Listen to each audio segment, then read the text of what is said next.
In calo i contagi in Calabria, più 16, intanto c'è un caso in Consiglio regionale e 2 tra Mendicino e Scalea. Presentato il bilancio dell'INAIL, il rapporto infortuni Covid nelle aziende. Udienza preliminare e rinvio a giudizio per 5 medici dell'ospedale di Cetraro per la morte di Santina Adamo. La giovane è morta subito dopo aver partorito. Il deputato del Movimento 5 Stelle Massimo Misiti lancia l'appello: va bene l'emergenza Covid, ma non dimenticare le altre patologie virali. Indagini chiuse per i dipendenti dell'Ater di Reggio Calabria sorpresi dalla Guardia di Finanza mentre timbrano il cartellino ed escono dall'ufficio.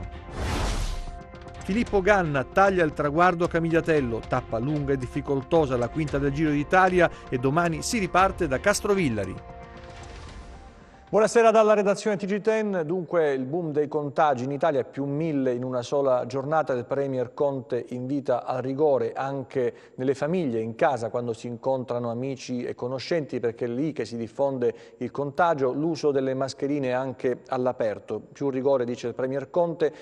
In Calabria casi in calo, sono 16 soltanto in queste ultime 24 ore, ma ci sono delle situazioni che preoccupano. Vediamo il bollettino regionale. In Calabria ad oggi sono stati effettuati 212.223 tamponi.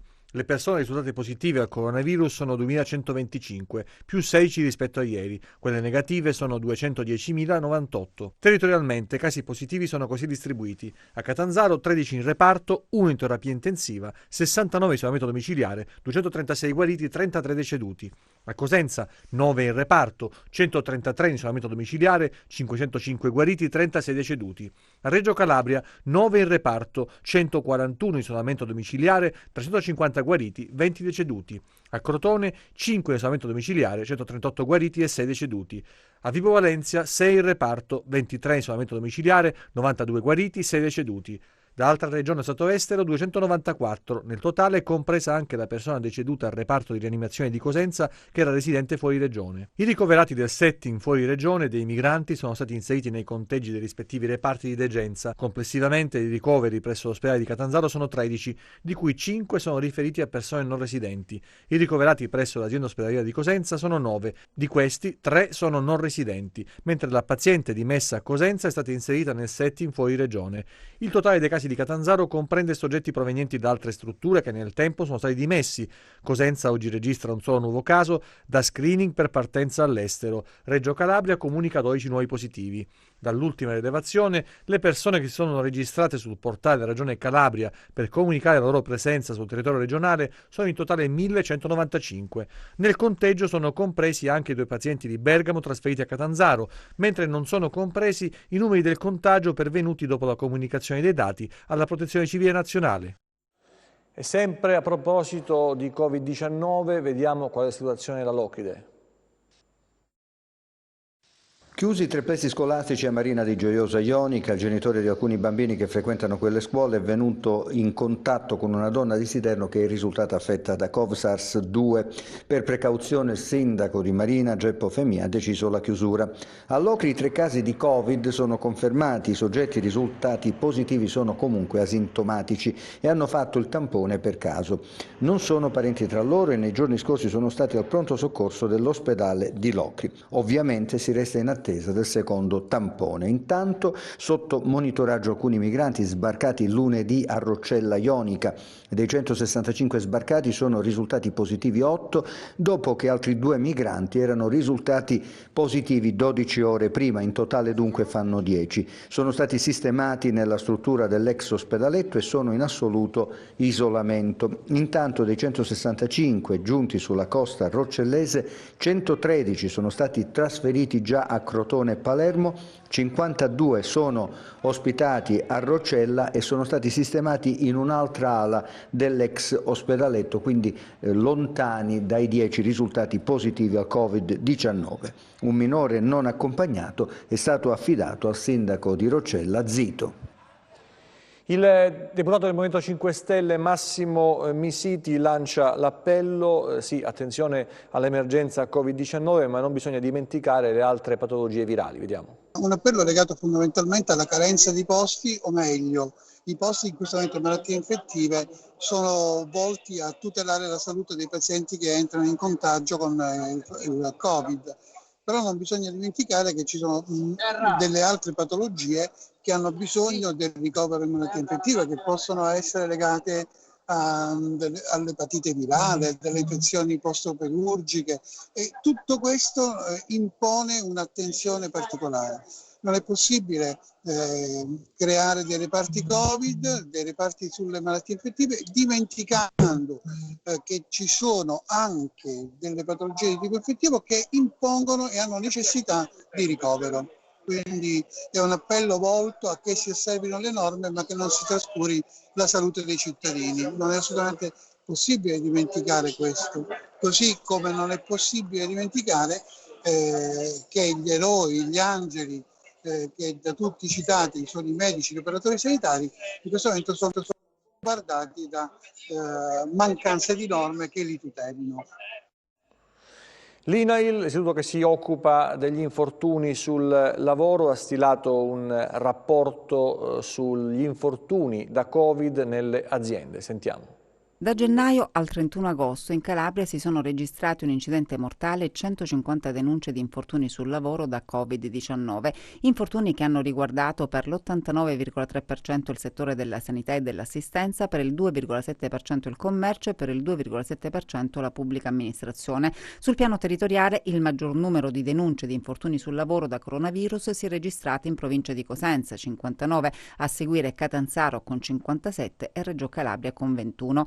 I dati resi noti dal direttore dell'INAIL Calabria, Caterina Crupi, intervenendo a Catanzaro alla conferenza stampa di presentazione dell'intesa tra l'Istituto e Unindus sul tema della sicurezza sui luoghi di lavoro. Tra le finalità più importanti dell'accordo, quella di favorire il reinserimento sociale e lavorativo di quanti hanno subito un infortunio. L'INAIL nel suo bilancio ha stanziato una forte somma proprio per aiutare le aziende al reinserimento dei lavoratori disabili INAIL. Ma cosa prevede il protocollo siglato tra Unindustria e INAIL Calabria? Prevede una serie di azioni di informazione, formazione, assistenza, consulenza, ovviamente nella direzione, attraverso seminari, convegni, incontri, per poter implementare questo tema all'interno delle imprese, ma anche la divulgazione di best practices, ma anche soluzioni tecnologiche organizzative che possono consentire una maggiore efficacia rispetto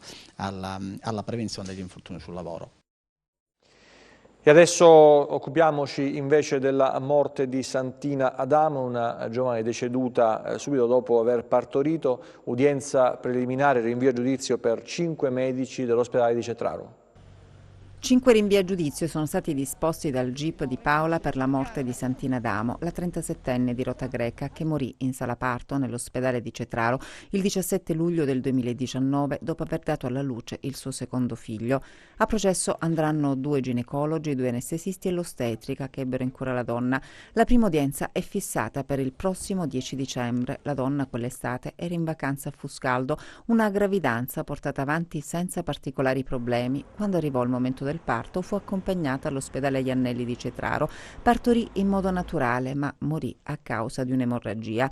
Venne aperta un'inchiesta e il Ministero inviò anche gli ispettori. Decisivo, secondo le accuse, fu la mancanza delle sacche di sangue. La procura, guidata da Pierpaolo Bruni, contesta infatti un presunto ritardo nella richiesta di altro sangue. Nel corso delle indagini è stato accertato che quella notte in ospedale a Cetraro c'era una sola sacca di sangue compatibile che fu somministrata alla paziente. Successivamente i sanitari fecero un'ulteriore richiesta al centro trasfusionale più vicino, cioè all'ospedale di Paola, che dista circa 30 km, ma non sarebbe stato specificato che si trattava di un'emergenza, circostanza che sarebbe servita a bypassare la prassi delle prove di compatibilità e ridurre i tempi di consegna.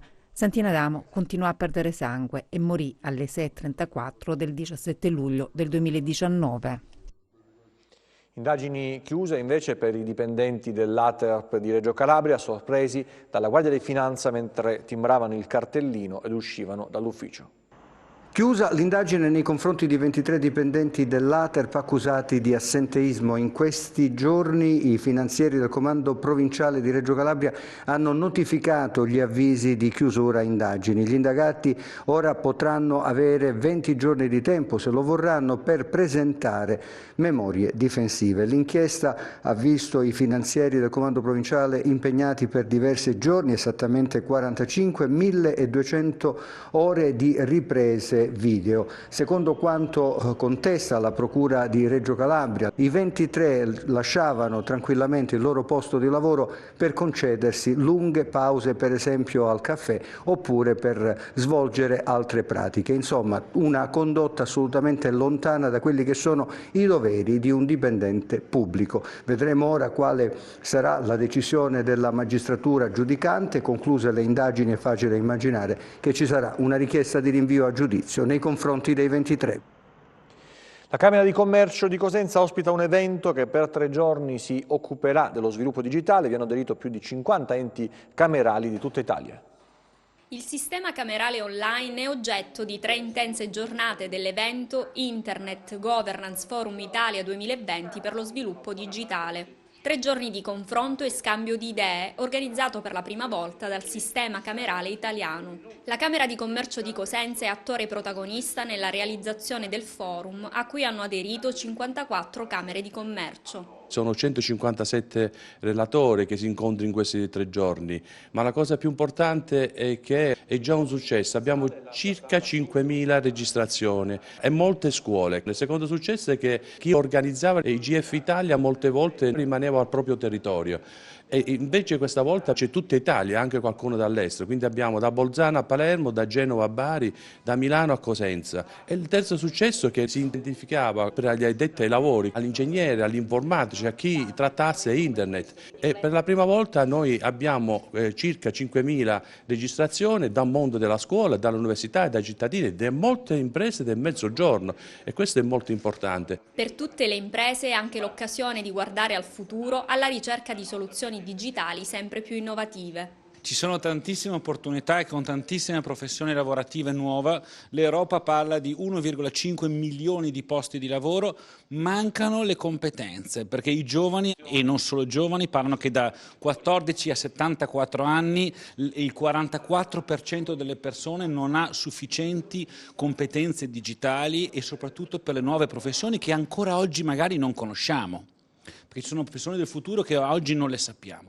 Quindi dobbiamo fare tantissima formazione, dobbiamo parlarne tanto, dobbiamo coinvolgere le imprese proprio per disegnare un futuro insieme. Posti di lavoro ce ne sono, ce ne saranno, perché io credo che ogni nuova tecnologia porta nuove opportunità e nuovi posti di lavoro. Internet dunque può aiutare territori, cittadini e pubblica amministrazione, mettendo sullo stesso piano un'Italia a 2 velocità. Il governo per questo motivo, attraverso Paola Pisano, ministra dell'innovazione tecnologica e digitalizzazione, al termine della prima mattinata di lavori, ha sottolineato il diritto di ogni persona all'interno di uno Stato democratico di avere accesso nel mondo digitale, nel rispetto della privacy e della sicurezza dei dati.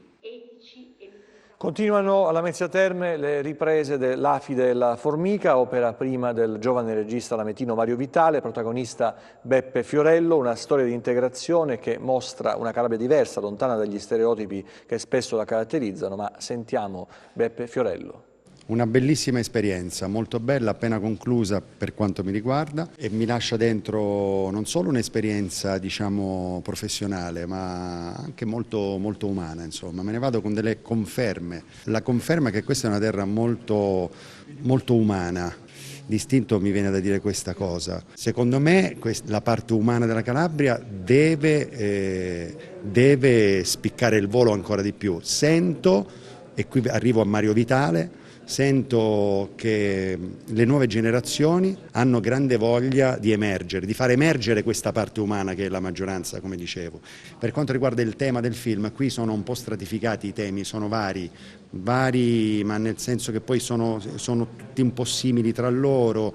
Tra i temi principali credo che ci sia il rapporto genitori-figli, padre-figli, c'è un rapporto molto bello e profondo tra un professore di educazione fisica che interpreto io e una ragazza nata in Calabria da genitori marocchini.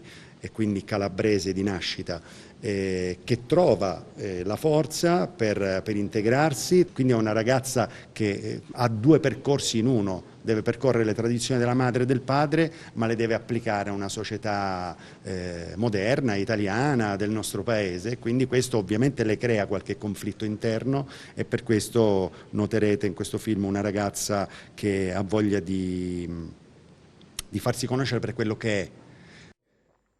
E adesso lo sport con il Giro d'Italia, la vittoria straordinaria di Filippo Ganna sul traguardo di Camigliatello, una tappa bellissima, quella che ha portato i corridori della tappa rosa da Mileto fino a Camigliatello appunto. Ma vediamo le immagini del traguardo e non solo. Lo vediamo arrivare sul rettilineo, Filippo Ganna vince la 5ª tappa alla Mileto-Camigliatello dopo una fuga davvero coraggiosa. A Palermo la cronometro, a Camigliatello una tappa di montagna. Filippo Ganna è la rivelazione di questo inizio di Giro d'Italia. 1,92 m per 80 kg, campione del mondo di inseguimento su pista, non aveva mai vinto una corsa in linea nella sua carriera. Ha primeggiato nei 225 km della Mileto-Camigliatello-Silano, passando per primo sul Gran Premio della Montagna del Valico di Montescuro, dopo aver staccato i compagni di fuga Carretero e De Ghent sul tratto più difficile tra i monti della Sila. La straordinaria impresa di Pippo è cominciata da una fuga partita subito dopo il via, in cui il piemontese della Ineos si è inserito insieme al compagno di squadra Puccio e a Tratnik, Conti, Carretero e Zardini. La fuga ha guadagnato fino a oltre 5 minuti, poi perso gradualmente terreno, mentre la strada saliva e la pioggia cominciava a scendere. Ma nel momento esatto in cui gli altri coraggiosi di giornata si rassegnavano ad essere ripresi, il gruppo magliarosa lanciatissimo è arrivato a 50 secondi, Ganna ha trovato la forza di rilanciare, scollinare per primo e lanciarsi in discesa, conservando sul traguardo meno di 35 secondi sul pelotoncino dei big con Nibali e gli altri. Non sono uno scalatore, ma ho gestito bene le forze, ha detto dopo il traguardo. In classifica generale la maglia rosa resta sulle spalle del portoghese Almeida, mentre al secondo posto, dopo il cedimento dell'equadoregno Caseido, sale Pello Bilbao a 46 secondi, seguito da Kelderman, Vannucche e Vincenzo Nibali in ritardo di 61 secondi. Il Giro d'Italia non è altro che porta veramente a conoscere l'Italia in tutti i suoi aspetti. Quindi Cosenza oggi è protagonista, Cosenza e la sua provincia è veramente protagonista. Chiaramente vanno sicuramente ringraziati tutti gli organizzatori che chiaramente sono una macchina rodata, però ringraziamo anche il sindaco di Spezzano e anche tutte le altre forze di polizia, nonché anche la prefettura, consentitemi, perché dietro c'è un grande lavoro, al di là dell'organizzazione propria del Giro d'Italia.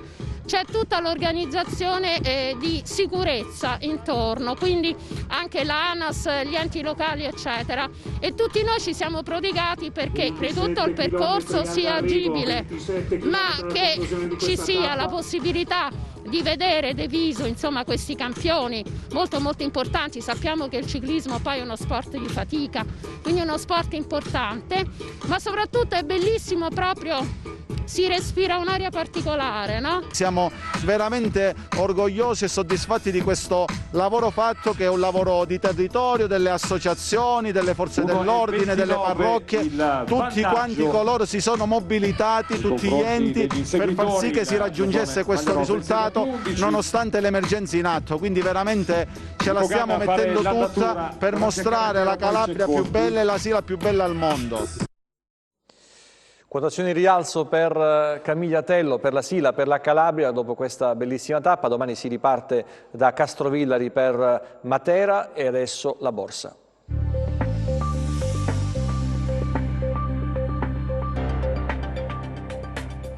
Chiusura poco mossa per i listini del vecchio continente, mentre Wall Street prosegue in rialzo. A risollevare parzialmente il sentiment ha contribuito la richiesta di Trump al Congresso di destinare ulteriori 25 miliardi di dollari al piano di sostegno per le compagnie aeree, 135 miliardi per le piccole imprese, oltre a fornire sussidi individuali da $1.200. In Europa, Christine Lagarde ha confermato il sostegno monetario fino alla fine della crisi del coronavirus, ribadendo che banche centrali e autorità fiscali devono collaborare per rilanciare l'economia. Dall'agenda macro sono giunti in mattinata i dati di agosto sulla produzione industriale tedesca, a meno 0,2% su base mensile, sotto le attese, e sulle vendite al dettaglio in Italia, a più 8,2%.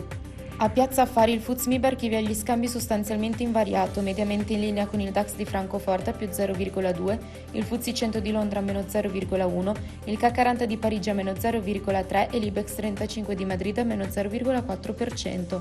Oltre oceano recuperano terreno il Dow Jones a più 1,5, l'S&P 500 a più 1,3 e il Nasdaq a più 1,4%.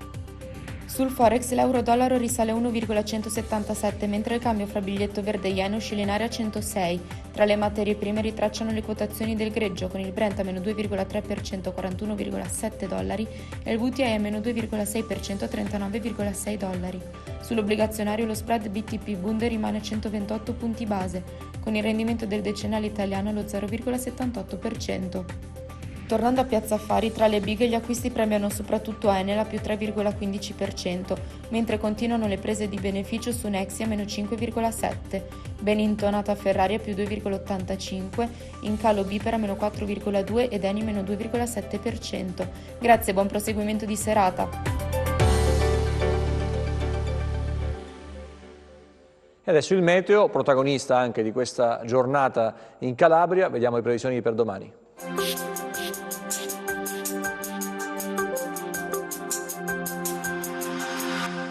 Ben ritrovati da Meteo in Calabria. Infiltrazioni di aria più fresche ed umide apporteranno nelle prossime ore un po' di variabilità con piogge sparse. Domani in nottata fino al mattino piogge sparse sul medio e basso versante tirrenico ed alto Ionio, tendenza ad esaurimento dei fenomeni nel corso della giornata. Altrove generalmente poco nuvoloso con possibili brevi rovesci nelle ore centrali delle zone montuose. Clima più fresco, passiamo a mari e venti. Domani mari mossi o molto mossi con venti deboli o moderati dai quadranti settentrionali. Per essere sempre aggiornati sull'evoluzione delle condizioni meteo vi rimando oltre al nostro sito web www.meteoincalabria.com anche alla nostra pagina Facebook Meteo in Calabria.